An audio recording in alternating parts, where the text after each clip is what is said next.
테슬라 소식입니다. 상하이 공장 조업 재개, 풀가동까진 한 달. 중국 상하이의 봉쇄 조치가 해제되면서 테슬라 공장도 조업을 재개했다. 하지만 조업 중단 이전 수준에 이르기까지는 적지 않은 시간이 소요될 것으로 전망됐다. 18일 중국 언론을 종합하면 상하이시의 순차적 조업 재개 방침에 따라 테슬라의 기가팩토리 공장도 한 달여 만에 조업이 재개됐다. 하지만 봉쇄 이전 생산 능력에 도달하려면 최소 한 달 이상 소요될 것으로 전망됐다. 이날 중국 상하이 지역 언론상관 신원은 드론 취재를 통해 테슬라 공장 내부에 짐을 든 직원들이 업무를 하고 있는 장면을 포착했다고 전했다. 또 몇몇 직원들이 테슬라 모델 3 프레임을 옮기는 장면도 확인됐다. 공장 구역 내 차량이 소수 운행되고 있으며 테슬라 로고가 붙어있는 버스도 눈에 띄었다고 이 매체가 전했다. 테슬라 상하이 기가팩토리가 어떤 형태로 근무를 재개했는지는 알려지지 않았다. 다만 중국 언론 징지르바오는 이날 TF 인터내셔널 증권의 거밍치 애널리스트를 인용해 테슬라 공장이 재가동될 경우 1교대만 근무하는 체제가 될 것이라고 전했다. 1교대란 모든 직원이 동시에 출퇴근하는 하나의 그룹만 근무한다는 의미로 테슬라 상하이 공장의 경우 통상 2에서 3교대 방식으로 자동차를 생산해왔다.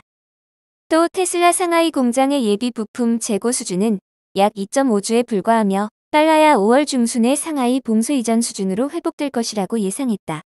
예비 부품 재고 수준은 월 약 2만 5천에서 3만 대의 전기차를 출하할 수 있는 양에 해당한다.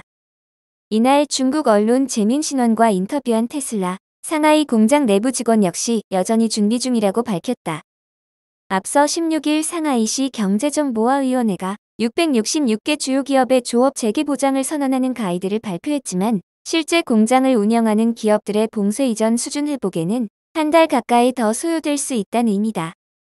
특히 전반적인 공급망 재개 상황의 진척과 물류 개선 여부에 재개 속도가 판별날 것이란 예상이다. 테슬라의 상하이 공장은 테슬라가 해외에 세운 두 번째 기가팩토리 공장으로 주로 모델 3과 모델 Y를 생산한다. 지난해 상하이 공장에서 연간 48만 4천 대의 차량을 공급해 전년 대비 공급량이 235% 늘었으며 테슬라의 연간 총 인도량의 51.7%를 차지했다. 하지만 상하이시의 코로나19 확산으로 정부의 봉쇄 정책에 따라 지난 3월 16일부터 조업을 중단해왔다.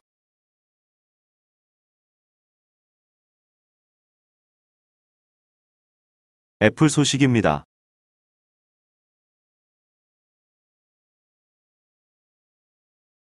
인앱 결제 양보 못하는 이유 5년 새 2배.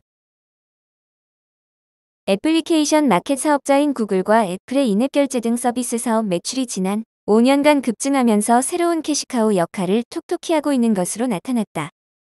국내에선 인앱 결제 강제 금지법 등으로 인앱 결제 방법, 수수료 등으로 정부 및 업계와 줄다리기를 이어가고 있지만 구글과 애플이 수수료 정책을 완전히 뒤집기는 어려울 것이란 관측이다. 여기에 보안을 이유로 양대 앱 마켓사가 최근 논란이 된 아웃링크 허용을 막고 있어 인앱 결제 강제 금지법이 입법 취지에 맞게 실효성을 발휘하기까지 시간이 걸릴 전망이다. 18일 파이낸셜 뉴스가 구글의 모회사 알파벳과 애플 본사의 지난 5년간 사업 보고서를 분석한 결과 서비스 사업 부문은 꾸준히 상승한 것으로 나타났다. 지난해 구글 플레이 스토어를 포함한 구글의 기타 영역 수익은 약 34조 5,606억 원에 달했다. 전년보다 8조 원 가까이 증가한 것이다. 지난 2017년부터 2019년까지 3조에서 4조 원 증가세를 보이던 수익률은 코로나19 발발 이후 최대 2배 이상 높아졌다. 애플의 서비스 순매출 역시 매년 증가하는 추세다. 지난해 애플이 아이폰 등 디바이스 기기가 아닌 앱스토어 등 서비스 사업을 통해 발생한 수익 약 84조 4,227억 원으로 전년보다 18조 원 이상 늘었다. 지난 2017년과 비교하면 2배 가까이 증가했다. 애플의 경우 지난 2019년과 2020년 가장 큰 매출 비중을 차지하는 스마트폰 매출이 꺾인 점을 감안했을 때 서비스 사업의 비중이 점차 중요해지고 있다는 것을 방증한다. 이처럼 서비스 수익이 매년 개선되고 있어 양대 앱마켓사인 구글과 애플이 인앱 결제 정책을 손 뒤집듯 수정하기는 어려울 것으로 예상된다. 수수료를 인하할 시 이 같은 서비스 영역 매출 상승세가 둔화할 수 있기 때문이다. 현재 구글은 앱마켓 내 제3자 결제를 허용하고 해당 방식에 대해선 수수료를 4%포인트 인하하겠다는 이행 계획안을 방송통신위원회에 제출해 한 발 물러선 상황이다. 애플은 오는 6월부터 이와 비슷한 정책을 국내에서 시행할 것으로 예상된다. 이에 대해 정부와 앱 개발사 등은 아웃링크 결제 방식을 허용하지 않는 이상 과도한 수수료를 강제하는 행위라고 꼬집고 있다. 그럼에도 불구하고 앱마켓 사업자들은 보안 문제를 내세우며 아웃링크 결제 허용은 할 수 없다는 태도를 유지하고 있다. 앱마켓을 거치지 않고 우회 경로 결제 방식을 허용할 시 소비자 개인정보, 금융정보 등 중대한 정보가 해킹당하는 등 악용 및 범죄 사례가 발생할 수 있고 소비자 선택권이 오히려 위축될 수 있다는 설명이다. 업계 관계자는 무조건적인 아웃링크 허용은 보안이라는 또 다른 문제를 발생시킬 것이라며 아웃링크를 전적으로 소비자 자유에 맡기는 것 또한 무책임한 처사로 비칠 수 있다고 분석했다. 마이크로소프트 소식입니다. 3개월 동안 AI 전문가 500명 채용. 기업들이 경쟁 우위를 유지하기 위해 AI 기능을 신속하고 효과적으로 확장하고 있다. 벡티스는 데이터 분석을 통해 AI팀이 가장 빠르게 성장하고 있는 100개 기업을 선정했다. 벡티스는 2,500개 미국 대기업을 대상으로 조사한 결과 965개 기업이 20명 이상의 직원으로 구성된 AI팀을 보유하고 있다고 밝혔다. 가장 두드러진 현상은 직원 20명 이상의 AI팀을 보유한 541개 기업들이 지난 3개월간 AI팀에서 플러스 성장을 경험했다는 결과를 얻은 것이다. 지난 3개월 동안 가장 많은 AI 전문가를 채용한 기업은 MS였다. 이 회사는 500명에 가까운 인력을 AI 전문가로 채용했다. 이는 두 번째 회사인 카이저 퍼머넌트에 비해 8배나 많은 수치이다. 신규 채용 상위 10위 안에 드는 회사는 옵텀, CBS 헬스, 우자, 제너럴 모터스, 포드 자동차, 로버트 하프, 월마트 등이다. 전체적으로 AI팀이 가장 빠르게 성장하는 산업 분야는 기술 및 의료 산업에서 발견되었다. 그 뒤를 소매 및 금융보험이 이었다. 다양한 업종에서 AI의 가치를 보고 기술에 투자하고 있다는 의미이다. 지난 3개월 동안 10대 기업이 수십 명의 AI 전문가를 새로 추가하는 등 AI 분야 신규 채용이 빠른 속도로 늘고 있다. AI팀의 성장이 빠른 기업들은 마이크로소프트, 카이저 퍼머넌트, 옵텀 등이다. 이 회사들은 각각 의료, 보험, 기술 산업에 종사하고 있다. 이 회사들이 AI팀 성장에 집중하는 것은 기술의 중요성을 이해하고 경쟁 우위를 유지하기 위해 투자하고 있다는 것을 의미한다. 지난 3개월간 AI팀 규모가 20에서 49명으로 가장 빠른 성장률을 기록한 10대 기업을 보면 콘센트릭스, 게임스톱, 무디스 코퍼레이션이 상위 3위를 차지하고 있다. 이 기업들은 각 인리 서비스, 소매 및 금융 서비스 산업들이다. 지난 3개월간 AI팀 규모가 50에서 250명으로 가장 빠른 성장률을 보인 10대 기업을 보면 리스메드, 노스사이드 병원, 제너럴 밀스가 상위 3위를 차지했다. 의료와 소매업이 대표되는 두 개의 가장 큰 산업이었다. 이 산업은 여러 가지 요인에 대해 더 큰 AI팀 규모를 가지고 있다. 이전보다 더 많은 데이터를 수집하고 있으며 데이터의 복잡성을 이해하기 위해 더 많은 AI 전문 지식을 필요로 했다. 지난 3개월간 AI팀 규모가 250명 이상으로 성장한 상위 10대 기업만 놓고 보면 마이크로소프트, 로버트 하프, 옵텀이 상위 3위를 차지하고 있다. 여기에는 기술, 인력 배치, 의료 등 다양한 산업의 기업들이 포함된다. 아마존 소식입니다. AR, VR 기기 레이스 가세하나. 아마존이 발표하지 않은 증강현실, 가상현실 제품과 관련해 최근 몇 개월간 다수 인재 채용에 나섰다는 소식이다. 18일 프로토콜 보도에 따르면 아마존이 찾는 역할은 컴퓨터 비전 분야 고위 직책, 디자이너, 프로그램 매니저, 제품 매니저, 연구원, 기술자 등 다양하게 걸쳐 있다. 아마존이 실질적인 팀을 꾸리려 하고 있음을 시사하고 있다고 프로토콜은 전했다. 아마존이 올린 구인 공고 내용을 보면 입사자들은 놀랍고도 유용한 새로운 세계 소비자 제품에서 첨단 확장현실 연구 개념을 구현하게 된다. 또 다른 구인 공고는 XR, AR 기기들과 관련한 이니셔티브에 대해서도 언급하고 있다고 프로토콜은 전했다. 아마존은 멀티모달 인터페이스에서 3D AR 엔터테인먼트 경험에 걸쳐 사용자 애플리케이션과 코어 시스템 인터페이스를 개발할 사용자 경험 디자이너도 뽑고 있다. 멀티모달은 다양한 형태로 컴퓨터와 대화하는 환경을 의미한다. 아마존은 그동안 AR과 VR 하드웨어 관련 뉴스들에서 한 발 비껴서 있었다.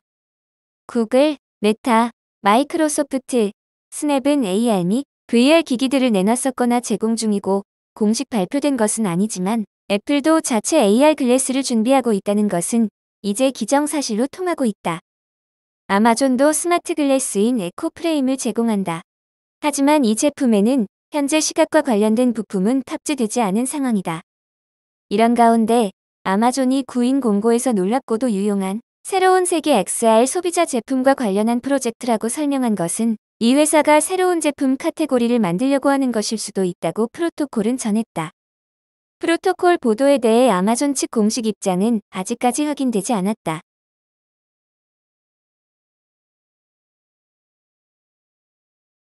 구글 소식입니다. 손목 전쟁, 스마트워치 시장에 구글 출사표. 스마트워치 경쟁이 달아오를 조짐을 보이고 있다. 애플과 삼성이 주도하고 있는 스마트워치 시장에 구글과 메타가 곧 도전장을 던질 것이라는 관측이 나오면서다. 애플과 삼성 모두 체온 측정 기능을 탑재한 신제품을 올해 출시할 것으로 알려지면서 손목 위 신기술 경쟁도 치열해지고 있다. 18일 업계에 따르면 블룸버그 통신, 시넷 등 해외 매체들은 구글이 다음 달 11일 열리는 개발자 행사 구글 I/O에서 첫 스마트워치 기기를 공개할 것이라는 예측을 최근 내놓았다. 그동안 구글은 삼성전자 등과 협업을 통해 스마트워치를 내놓았지만 자체 개발한 스마트워치를 선보이기는 이번이 처음이다. 구글은 기기명, 가격, 디자인, 성능 등 제품 정보 일체를 함구하고 있다. 그럼에도 해외 매체들은 제품 제조 과정에서 유출된 정보들로 구글 스마트워치의 모습을 예측 중이다. 유출된 정보들을 종합하면 구글의 스마트워치 이름은 픽셀워치가 될 가능성이 높다. 디자인은 삼성 갤럭시워치처럼 원형으로 구글과 삼성이 공동 개발한 웨어러블용 운용체계 웨어OS로 구동된다. 자체 개발한 시스템 온칩을 탑재해 앱 성능은 향상시키고 배터리 수명은 늘린 것으로 전해진다. 심박수 모니터링 등 기본적인 건강 추적 기능도 탑재된다. 가격대는 애플워치와 비슷한 약 $300 수준일 것으로 전망됐다. 스마트 시장 선두주자인 애플은 올가을 출시 예정인 애플워치 시리즈 8에 새로운 기능을 탑재해 1위 자리를 굳히겠다는 전략이다.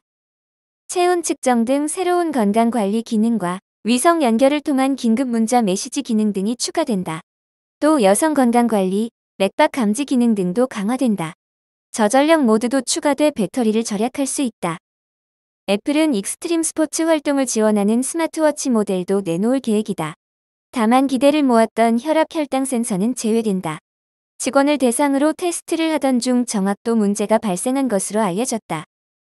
삼성전자도 올해 새로운 모델을 내놓는다. 지난해 출시한 갤럭시워치 4의 혈압, 심전도, 혈중 산소 포화도 측정 센서를 탑재했는데 올해 출시될 5세대 제품에는 처음으로 체온 측정 기능을 추가할 계획이다. 삼성전자는 외부 환경에 따라 쉽게 영향을 받는 손목 피부 온도를 최대한 정확하게 측정할 수 있는 기술을 확보한 것으로 전해졌다. 글로벌 전자통신 기업들이 스마트워치 시장에 공을 들이고 있는 이유는 성장성 때문이다. 시장 조사기관 EDC에 따르면 코로나 팬데믹 여파에도 지난해 스마트워치 시장 규모는 전년 대비 20% 가까이 성장했다. 시장 조사업체 리서치앤마켓은 세계 스마트워치 시장이 올해 590억 2천만 달러에서 2025년 990억 달러까지 커질 것으로 내다봤다. 시넷은 이미 스마트워치는 사용자가 잠들어 있을 때도 심박수와 혈중 산소 포화도 등 다양한 건강 데이터를 추적하고 있다면서 웨어러블 시장은 건강 모니터링 기능과 함께 더 성장할 것이라고 전망했다.